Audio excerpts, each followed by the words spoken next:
Fil-Ministeru tal-Finanzi kien iffirmat ftehim dwar proġett ta' 58 miljun euro li se jfisser il-bini ta' 680 appartament għal dawk l-aktar vulnerabbli.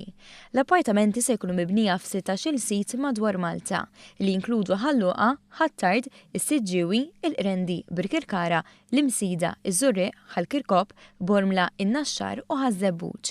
Bis-Segretarju Parlamentari għall-Akkomodazzjoni Soċjali Rodri Galdes jispjega kif il-Gvern xammar il-kmiem f'proġett li deskriva bħala massiv u x-xogħol fuqu diġà beda. Diġà bdejna tħammil f'madwar 3 siti moħrajn li għaddejn bl-istadju tal-ippjanar anke fil-permessi neċessarji biex jinħarġu il-permessi tal-iżvilupp. Għandek diversi lokalitajiet fosthom waħda mill-akbar lokalitajiet hemm ħalluqa li għandek ukoll pjanat housing project kbir finanzjati minn dan il-finanzjament tal-lum. Biex dan isir, il-kumpanija Malita ffirmat ftehim mal-Bank Ewropew tal-Investiment u l-Bank tal-Iżvilupp tal-Kunsill tal-Ewropa. Dan biex bejniethom jagħtu self ta' ftit aktar minn 53 miljun euro biex titaffa l-problema tal-akkomodazzjoni u jkunu mejjuna il-familji, speċjalment dawk bi dħul baxx u dħul medju, kif spjega ċ-Chairman ta' Malita Investments Kannet Farrugia. Dan it-tip ta' proġett kien motivat minħabba l-fatt li kien jinħass li hemm domanda qawwija għal housing li affordabbli u naturalment minħabba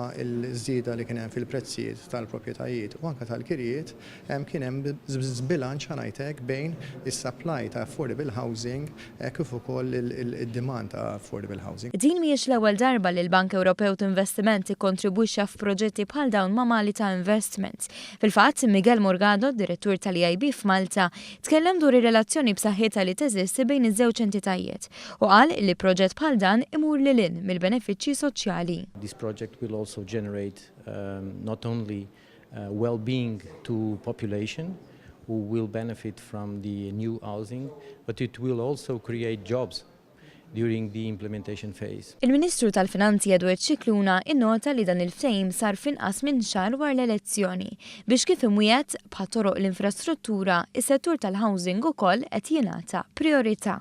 Issa ġibna 58 miljun minn żewġ banek ewlenin u fl-istess ħin qed inħallu s-settur privat permezz tal-Malita jidħol għalihom. Il-Gvern mhux se jitfall pis tal-ispiża fuqu, imma se jkun fuq settur privat, però se jgħin biex il-housing se jkun affordabbli għal min jużhom għal raġunijiet soċjali.